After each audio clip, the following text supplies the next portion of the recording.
Hello, and welcome to Health Information Privacy Ask an Expert. I'm Lucia Savage. I'm currently Chief Privacy and Regulatory Officer at Omada Health. Before joining Omada Health, I was Chief Privacy Officer at the Health and Human Services Office of the National Coordinator for Health IT. Yes, that's a mouthful. You can just say ONC for short. And that is the agency that not only brought you regulated electronic health records, but also brought you app-based access to your own information. And we'll talk more about that later today. I'm really happy to be here today recording live for the Biohacking Village at DEF CON. As you know, the format of the show is to cover the basics of a topic and then open the mailbag on that topic. Today, we're covering how health information privacy is regulated in the US and the difference between health information in the healthcare system and outside of it, like on social media. We're also going to cover why there are lots of news headlines on the topic and what the headlines mean for ordinary people. So let's get started. I think the best place to start is, why do people want health information privacy? It's pretty simple. People want health information privacy to prevent them from being treated badly because of their health status. There's a few very current examples of that. Just look at Kim Kardashian's note about her husband's mental health situation. Or if you want a deeper dive, you can read Carrie Fisher's autobiography, or you can check out on social media the Royal Highness's campaign to remove mental health stigma in Britain. All of those are areas where we have specialized privacy rules because we treat people badly when the health information gets out in public. And there's many, many areas as well, but those are three current examples. At the same time, it's really important to remember that here, a fifth of the way through the 21st century, digital health information can be used for really important purposes to help us address inequities, address discrimination, improve the care system. You can't fix what you can't measure. One example would be, many years ago, we started measuring the rate of breast cancer screening in women. And because we could measure it and identify the physicians that were not ordering mammograms for their patients, we increased the rate of screening and we saved lives. That's a really early example. But some more current examples are things like using the data to measure what kind of languages the healthcare providers speak compared to their patients, or using the data to figure out immunization rates. So using it is important, but keeping it private is important, and therefore we have regulation. And I thought today I'd talk a little bit about how is health information regulated, and then open it up to questions from the mailbag. So the first thing I wanted to say is, within the healthcare system, there's a very specific set of rules. You guys will all have heard the acronym HIPAA. It stands for Health Insurance Portability and Accountability Act, and you'll notice that there's no privacy in that acronym. Privacy is a side product of the original effort, which was to digitize the claims data so we could do this measurement. But we do have a very robust privacy rule, and in fact, people equate HIPAA with privacy. And the way that works is, the digital health information within the healthcare system is designed by regulation to move around for ordinary healthcare purposes. For example, if you go to the doctor's office and you have insurance, you want your doctor to bill the insurance company without you having to do extra paperwork, or at least most people do. There are definitely a subsection of the American population that wants to manage it all themselves, but that's not most of us. And so that transaction, that care transaction, is all digital, and it goes from your doctor's office to your insurance company, so your doctor can get paid and you get billed whatever your co-insurance is, and we know that could be high. That's a different panel. But you don't have to do anything. You don't have to collect the data. You don't have to send it somewhere. It doesn't have to be printed out. And all of that is designed to happen normally. In addition, the regulations are also designed to let us do this normalized measurement, to measure that breast cancer screening rate, to measure the immunization rates, to measure language, to measure how expensive it is. And there's lots and lots of examples of that. But the last thing is, the regulations are designed to not allow the data outside of the healthcare system in an identifiable way without you giving permission to it. And I don't have time today to give you very specific and detailed technicalities of the regulations, but I will be providing a list of public resources where you can dig in yourself about that. So that's the basics of within the healthcare system. But again, here we are, it's 2020, almost 2021, and we have lots and lots of health information that's either directly collected from individuals that's outside the healthcare system, like fitness trackers and social media sites, or where we use data that's like grocery shopping data, or banking data, or driving data to impute health information about people from other data sets. And all of that, not being in the regular healthcare system, is subject to a completely different regulatory scheme. So that regulatory scheme is basically about consumer privacy protection. So it's really the same rules apply to the health information Facebook collects as apply to the fashion information Facebook collects, or the dining information your social media account collects. It's all the same set of rules. And that basic construct is, did the organization tell you what it was going to collect? We can have a long conversation about notice. And were they honest about it? So were their actions what they said they were going to be, or did they lie about their actions or mislead you about their actions? So it sounds really good in concept, but very, very hard to prove in the detail. The ability to prove those consumer violations lies primarily with the Federal Trade Commission, which is a federal agency not in the healthcare system, and as well with state attorneys general. Then as the 21st century has gone on from 2000 to the present, states have begun to take a role. And so we have state breach notification laws to protect us from consumer harm when our consumer data is collected and then breached or misused or misdisclosed. And we have states also beginning to take specific action about health information outside of the healthcare system. The last thing I want to say about this interplay between inside the healthcare system and outside the healthcare system has to do with states. So the federal law, HIPAA, is a baseline. It's the floor of regulation. And many states have very specific laws about, in general, clinical verticals. So they'll have specific laws about HIV/AIDS, or specific laws about mental health data, or specific laws about domestic violence or sexually transmitted diseases. There's 8 or so key areas. And they'll have a specialized rule about that, and who gets to use it, and when is permission required, and do you have to consent to the release of your data. And all of those rules sit on top of HIPAA. So in the healthcare system, if you're a healthcare provider like Omada is, you have to think about HIPAA, and you have to think about all your state laws.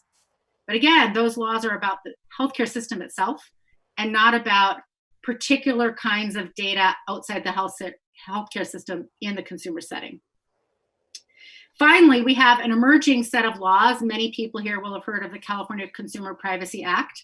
And many people, I'm a California resident, will know that we have a ballot initiative coming to us in November where we can vote on an additional privacy law that, ironically enough, the privacy advocates are fighting about whether it's any good. That's also a conversation for another day. You can look that up on social media. But other states are looking to California to see what it does and whether there are things those states can copy from the California landscape to protect their own residents in the absence of federal regulation, which takes me to my final point. There have been a lot of headlines about this. Mr. Zuckerberg has been in front of Congress many times. Leaders from Google, leaders from Twitter, all have been in front of Congress talking about privacy. It is an important federal policy question, and the important question is, will the federal government change anything in the federal landscape to augment the FTC powers, to make the consumer rights more meaningful, to make the consumer rights more particularized to healthcare information outside of the healthcare system. So these conversations started in the wake of Cambridge Analytica. A lot of us privacy advocates had great hopes for something happening. Remind you, Cambridge Analytica was 2 years ago now, a little bit more than 2 years ago now. So politics moves very, very slowly. It's an election year. We have COVID. Conventional wisdom says nothing's going to happen this year. And then it's very complicated politically. There are 3 or 4 committees on the Senate side, another half a dozen committees on the House side. Each of them has jurisdiction. If you went back to I'm Just a Bill from Schoolhouse Rock, you would realize you have to have a bill on each side. Then they have to come together and come to a compromise bill. And then both houses have to pass it again. And then the president has to sign it. So lots and lots of moving parts. Lots of opportunities, therefore, for people who are interested to still make their voices heard. And we'll talk about that a little bit later. Eventually, I think we will have something national, but it could take another 2 to 4 years. So I have somebody with me today to help me read the mail. My friend Nina.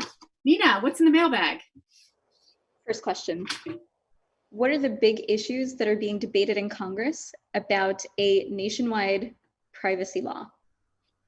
I think the 2 biggest issues are, one is what we call preemption. So that is the idea that the federal law overtakes and supersedes any active state law.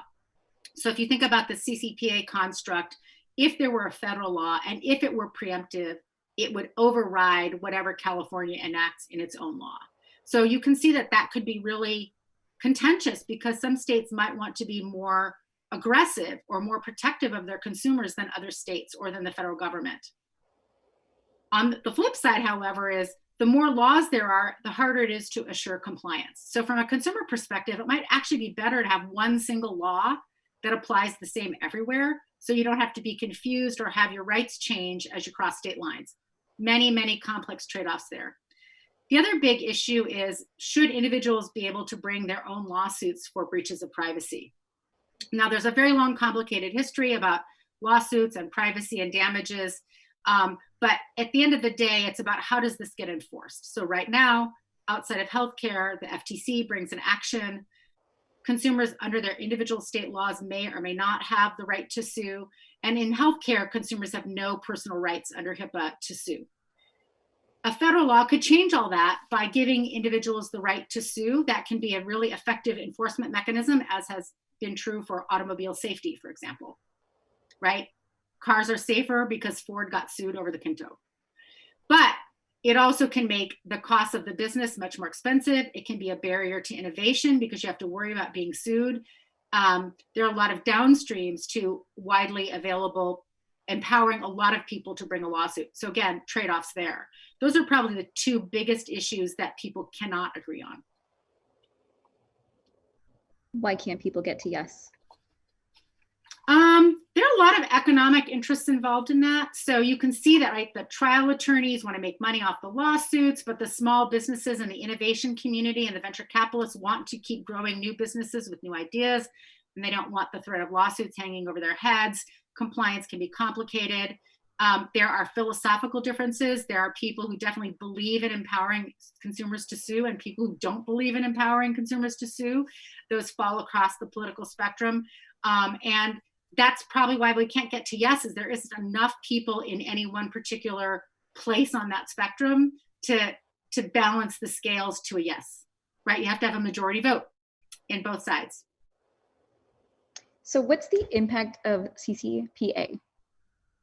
So in the healthcare system, CCPA has a very specific carve out for organizations that are actually already covered by HIPAA. For example, Omada would fall into that bucket, except for our public website that a casual, you guys might be browsing it right now. But our program itself is healthcare delivery and it's within HIPAA. But if you are a company who is collecting health information, for example, because you are running a business that offers consumers gift cards to answer surveys about their health conditions, that might be a business model. That's not within the healthcare system, and CCPA is going to apply, and all the rules of it are going to apply. And of course, it's a little bit of a moving target because, you know, the law was enacted a year ago. It took effect in January, but the regulations didn't take effect till July, and actually they didn't get finalized till last week, and that might be upended by, a ballot initiative, and who knows what's going to happen if there's court action about the ballot initiative. I'm not an expert on CCPA. I think it's something that's really important to people, but to me, the most important part of it from a consumer is knowing that I can go and say to that organization, what did you collect about me, and can I please have a copy of it? That's a really important thing for consumers who want to take action. I completely agree with that. So what, if anything, did COVID change?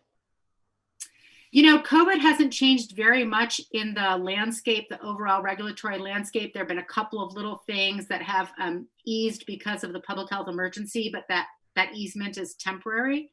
But I think in terms of health information, what the impact COVID has had is really given more people a stronger sense of the possibility that digital health has for us as a way of getting care, maintaining our health, getting the coaching or the assistance we need when we can't go to the doctor's office.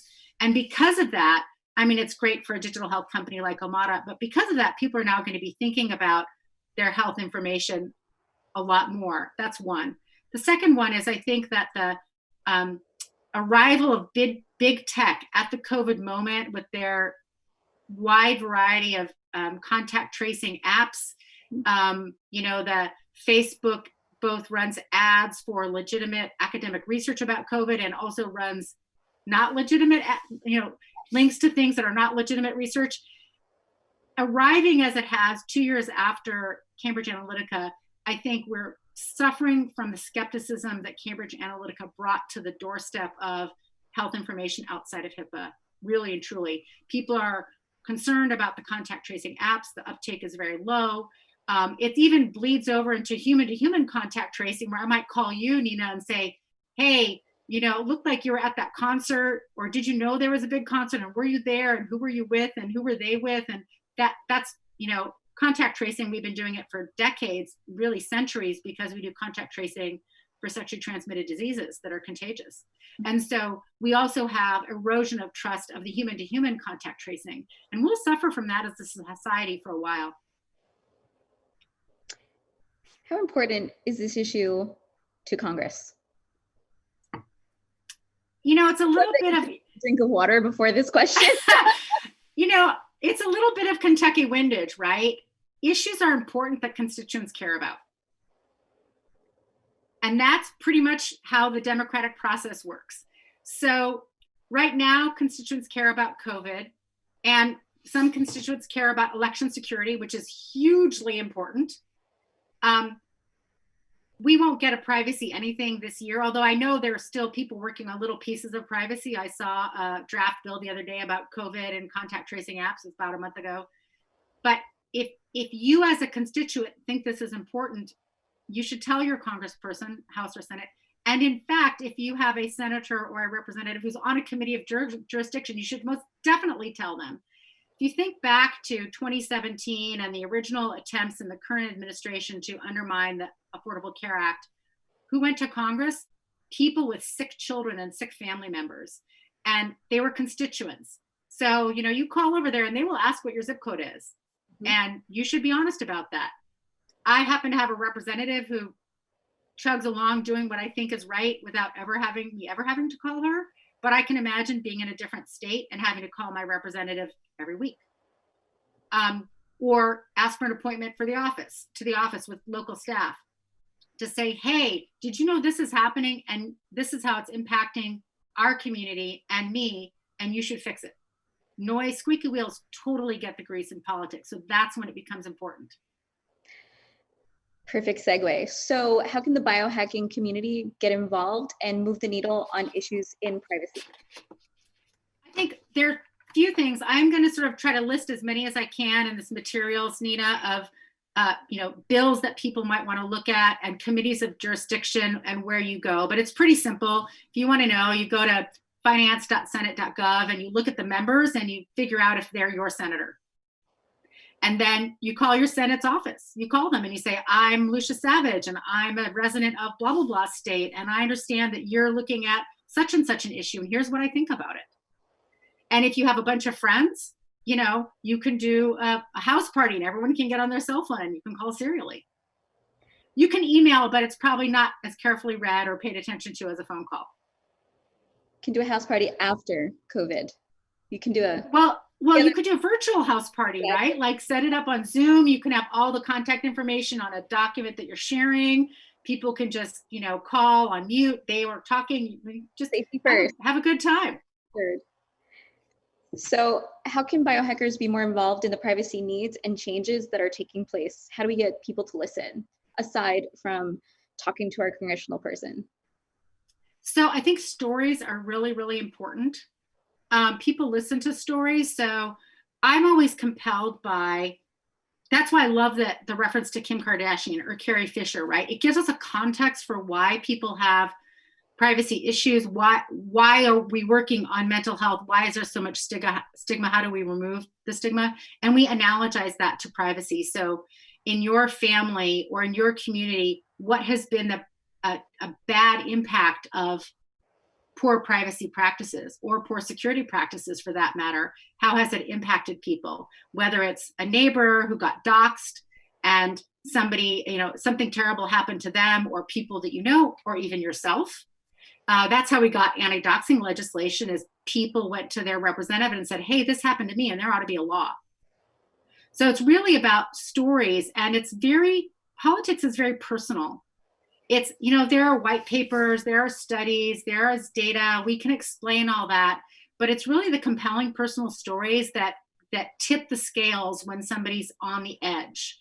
It's the story about the constituent that's going to push somebody where you want them to go. Since I don't know about everyone's personal life who might be listening to this, it's really hard for me to know after that, like what would be a story that would be compelling. But I know my mother was bipolar, and in all my work as a privacy advocate, and particularly the work I did in the last administration, I would always talk about that. Like, I get it. I get stigma. I get why this is important. And I get why we need to understand it better. Can I have my personal moment in here? Absolutely. So I give this story a lot about why I'm in healthcare and why this matters so much to me. My father, fire department of New York, paramedic captain. He was at 9/11. My mother, stage 4, one of the rarest cancers in the world. And I learned about it. I learned about both of their health issues the same week. Oh my God. So my father's issue was that he has bilateral lung nodes from being at the World Trade Center. Right. And it's that very compelling story of, I suddenly became a caretaker. My parents were super independent. They were doing their things. And now I own all of their medical data. I have all of their physician numbers in my phone. And if something happens, I immediately make a call for them. And if I'm not available, they understand that the physicians will call me right after to give me that data and the update of their condition. So I'm in complete agreement with, the story is so compelling because we all have something that we can talk about and gives us that emotion to say, there needs to be a change. It's not a question. I'm not asking you, I'm telling you that moment.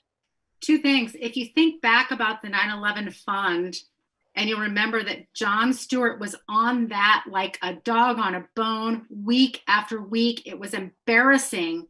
He was intentionally embarrassing the politicians with these really compelling stories, and it worked. So think about that. The other thing I would say, just on a personal note, Nina, and I don't know if we have time today, but caretakers, we baby boomers are a pretty big population, and our kids are going to be taking care of us. And we should all have the ability as a caretaker, not just to call your parents' doctor and have them call back, but have online on your phone access to their records if they want you to have it. I had that for my mom through the Kaiser app.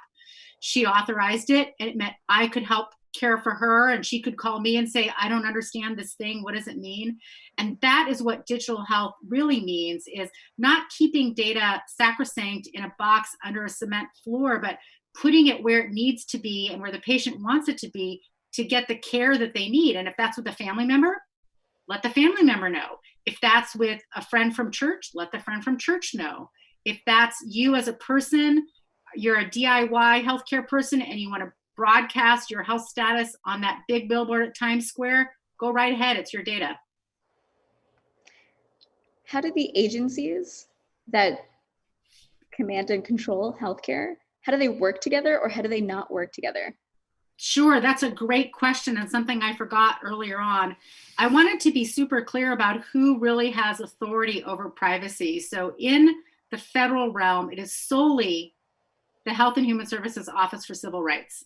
They write the privacy regulation, they write the security regulation, they investigate those, they fine people for them, and they enforce them.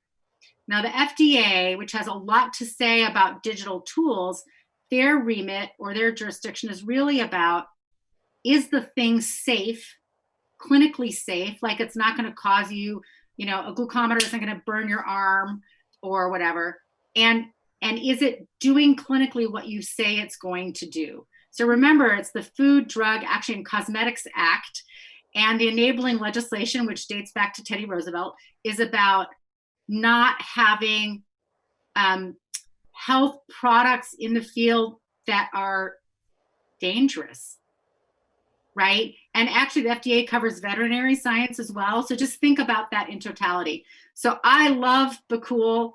I know everybody over there, great crowd, really interested in privacy as a concept, but they don't actually regulate privacy. What they regulate is, did your device that has software in it secure that software sufficiently that the device data is still accurate and has integrity. That's pretty much what they regulate. So that's the FDA. And then HHS OCR writes the privacy rule, and that applies to health insurance companies, employer-sponsored coverage if you have like a big employer, like you're at an Apple or a Google, or health sponsor coverage, physicians, or any other provider who bills the government electronically, and then some additional sort of intermediate companies called clearinghouses. There's always a lot of talk around the medical devices and the security that surround those. But one of the parts that are normally lacking in conversation are the electronic medical records. And you talked before about the ONC owning them. So how does that link in with the agencies that are not working together?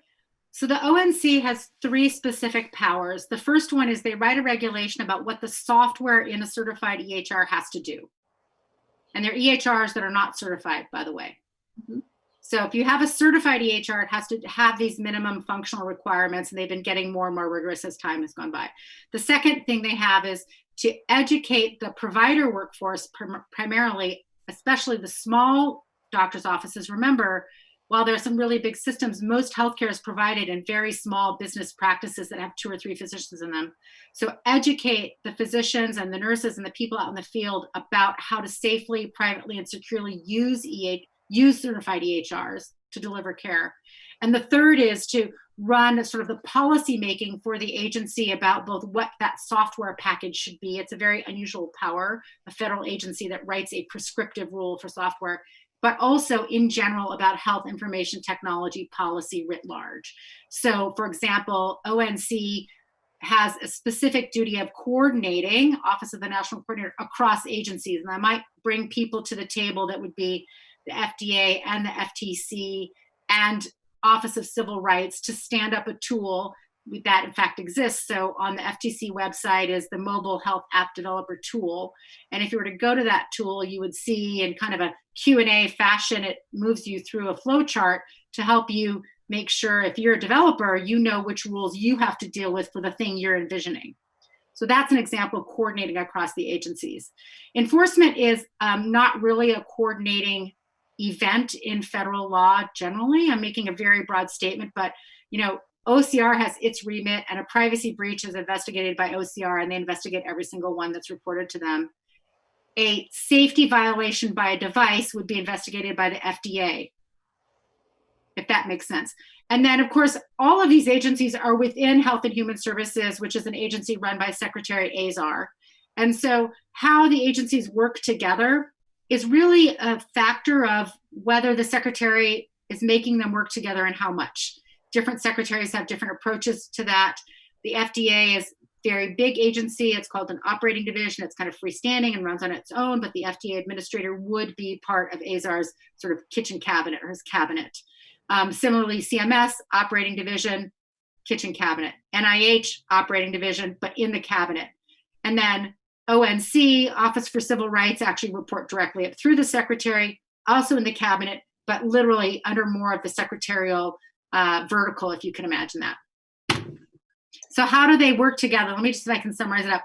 I think the staff work really well together when they're asked to, but people also have very specific portfolios and work that needs to get done. And so they really focus on that. So I want to be clear with people that you and I have met once, and it was in a coffee shop, and I watched you walk in, and the conversation we had was extremely powerful. And for me, thank you.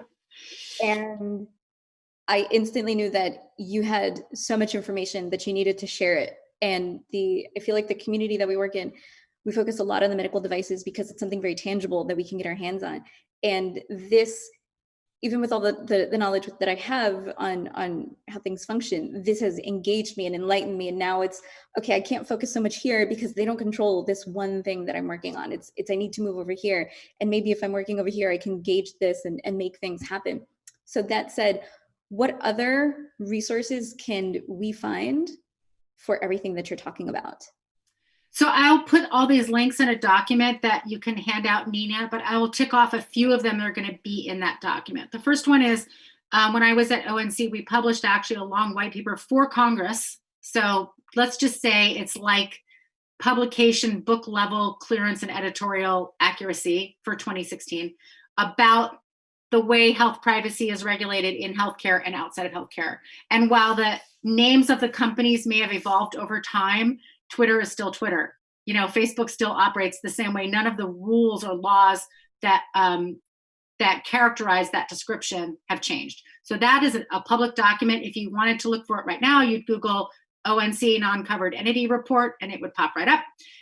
Free, paid by the American taxpayer, no matter who else produces anything, the law firms, the consulting houses, the hacker community, this one is going to be the definitive source because it has to go through so many layers, including approval by the White House before it gets released to Congress. So that will be in there.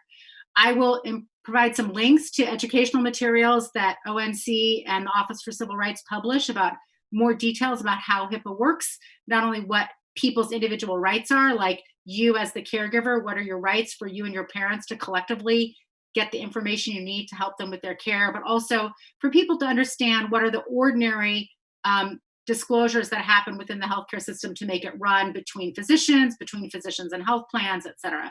So there'll be some of that material in there. And then I'll probably link to some other think tanks in DC that are working on the federal privacy law space, and people can look at those organizations' websites and decide what's of interest to them. But it would be Brookings Institute, Future Privacy Forum, Electronic Frontier Foundation, EPIC, potentially American Enterprise, New America Foundation. They've all kind of worked in this space. So we'll put some links together that are those people's websites, and you can just go to them and check it out. Lucia, thank you so much. This is the stuff we don't talk about. And that is why this is so important. So thank you for coming. I completely and utterly appreciate your brain space. I'm really happy to be here. I think that the more people who can bring the stories to the fore, the more likely we are to have traction. There's a lot of times when it's the same 300 people having this conversation and bringing the new voices, especially of the next generation when they've been specifically impacted by this, or they understand the technology better than some of our older Congress people. Awesome. Totally awesome. Thank you. You're welcome. Thanks for having me.